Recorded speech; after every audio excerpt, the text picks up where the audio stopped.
అందరికీ జైవే. నేను రఘుమతి సిరిమల్లి, మాలమాడు రాష్ట్ర కార్యదర్శి. ఈ మధ్య ఆంధ్రప్రదేశ్ రాష్ట్రంలో, అదేవిధంగా తెలంగాణ, టోటల్ ఓవరాల్గా భారతదేశంలో ఒక సంఘటన అనేది చక్కెరలు కొడుతుంది సోషల్ మీడియాలో. ప్లస్ అది ఒక మోసపూరితమైన, అది వ్యాపారం అవ్వచ్చు, రకరకాలుగా ఫ్రీ మనీ అంటే మనలాంటి వినియోగించుకునే వాళ్ళకి, వినియోగదారులకి ఫ్రీ మనీ.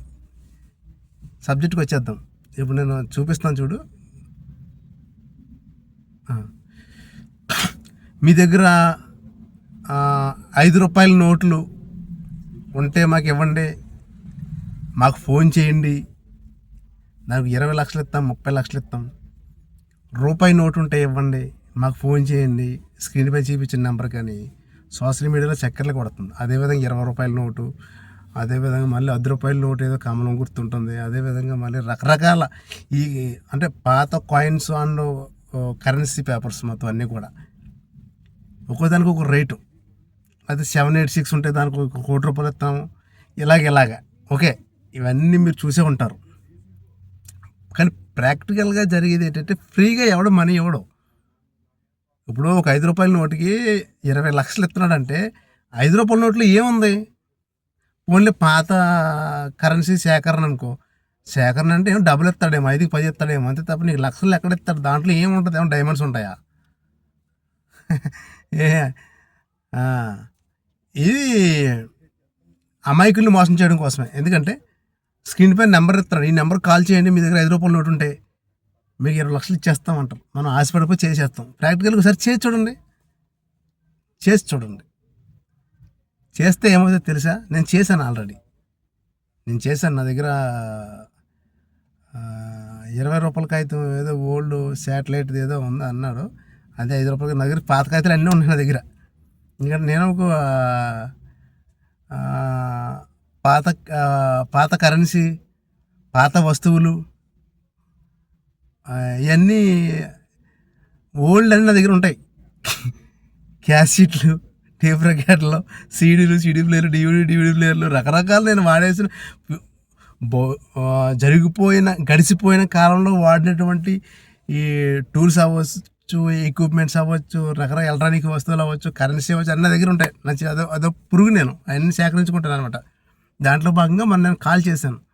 చేస్తే ఓకే, అంతా ఓకే, వాట్సాప్ మెసేజ్ పెట్టాడు, దీనికి ఇంత అమౌంట్ అని చెప్పాడు. కానీ దీన్ని అమౌంట్ రిలీజ్ చేయాలంటే దీనికి ప్రాసెసింగ్ ఫీజు ఉంటుంది.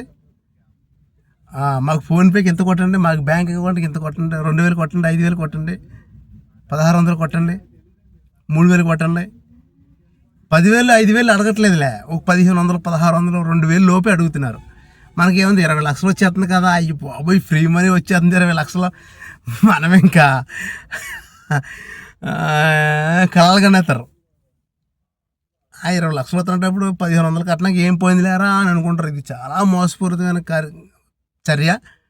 దీన్ని మీరు ఎవరు నమ్మొద్దు. ఫ్రీగా మనీ ఏది రాదు, ఎవరికి రాదు. మనల్ని మోసం చేసి వాడు డబ్బు సంపాదించుకుంటున్నాడు, కానీ మనం మోసపోతున్నాం. అర్థమైందా? మనకు ఫ్రీగా డబ్బులు ఏవి రావు. కష్టపడి పని చేసుకోండి. కష్టపడి పని చేసుకుంటే 100 రూపాయలు సంపాదన వస్తే ఇంట్లో 20-30 రూపాయలు ఇంట్లో పెట్టుకోండి. ఒక 20 రూపాయలు దాచుకోండి. ఒక 20 రూపాయలు ఆరోగ్యంగా దాచుకోండి. ఒక 20 రూపాయలు 5వ భాగం చిన్నగా పొదుపులో పెట్టుకోండి. ఏదైనా చిన్న ఇన్వెస్ట్మెంట్ చేసుకోండి. అంతే తప్ప ఈ ఫ్రీ మనీలోకి వెళ్ళొద్దు. ఇంకా ఇలాగే ప్రజలు మోసం చేసే కార్యక్రమాలు చాలా ఇవన్నీ చెప్పాలంటే నాకు టైం సరిపోదు. కానీ అవగాహన కోసం చెప్తాను. ఇప్పుడు చాలా ట్రెండింగ్ అయిపోయింది. ₹1 కాగితాలు, ₹2 కాగితాలు, ₹5 కాగితాలు, ₹5 గాజులు, ₹2 గాజులు, ఏ రకరకాలుగా. నమ్మొద్దు, నమ్మొద్దు. మీరు డబ్బులు వేసి మోసపోవద్దు. ఇది ప్రాక్టికల్గా చెప్తున్నాను. నేను ఆల్రెడీ ప్రాక్టికల్గానే చెప్తున్నాను. ఇది నిజం. నమ్మకపోయినా ఫ్రీగా డబ్బులు రావు. కష్టపడి పనిచేసిన బతకండి హ్యాపీగా.